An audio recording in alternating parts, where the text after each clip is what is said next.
Ya Pak, jadi kita dari mahasiswa UNU Cirebon Ya.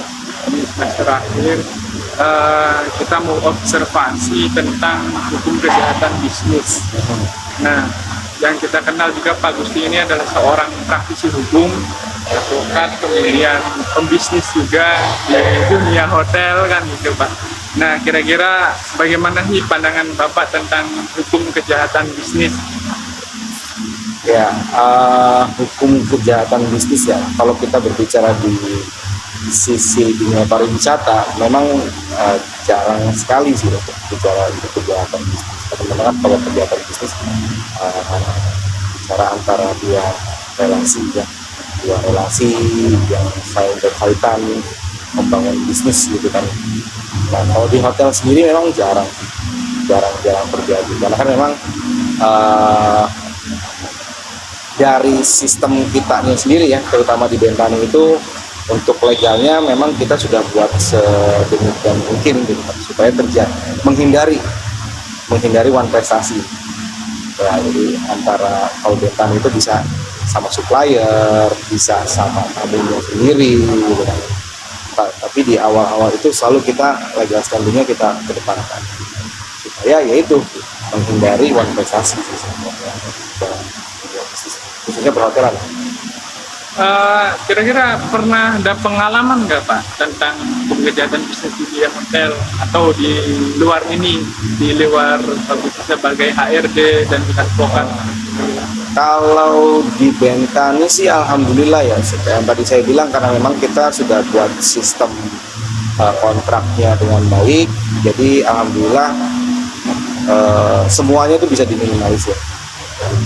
Semuanya juga diminimalisir karena memang agreementnya kan harus dua belah pihak harus paham dulu ya. Cuma memang kalau mungkin ya, kalau pengalaman dari teman-teman yang lain, ketika di dunia perhotelan itu ada sesuatu hal yang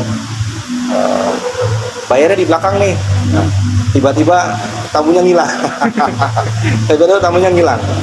Ya, alasannya bisnisnya lagi drop juga gitu, akhirnya nggak terbayarkan. Itu pengalaman teman-teman hotel lain itu pernah terjadi. Tapi untuk di Bentani sih alhamdulillah sih, karena kita udah bangun sistem legalnya juga sudah baik ya, alhamdulillah di kita mah tidak terjadi. Tapi kalau di hotel-hotel lain mungkin seperti itu, karena kadang kan memang ketika agreement itu terjadi, saya mau booking nih 15 kamar untuk 1 bulan, DP 50%, 50%-nya kan pending nih. Nah, ketika pending ini nih yang bisa beresiko terjadinya kejahatan bisnis nih, terjadinya one prestasi gitu kan. Dan pernah terjadi, nah bisnisnya kita lagi drop nih, kayak kemarin COVID nih, bisnis kita lagi drop, akhirnya belum bisa bayar nih, belum bisa melunasi nih.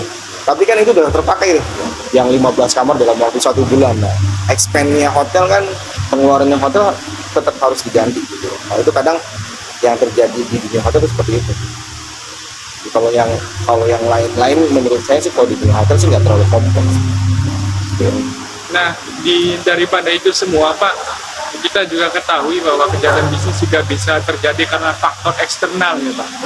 Nah, adanya pemerintah dan sebagainya. Kira-kira di instansi yang Bapak pegang ini di Hotel Bentani ini, pernah nggak ada intervensi atau somasi dari pemerintah atau hal lain di eksternal Hotel Bentani?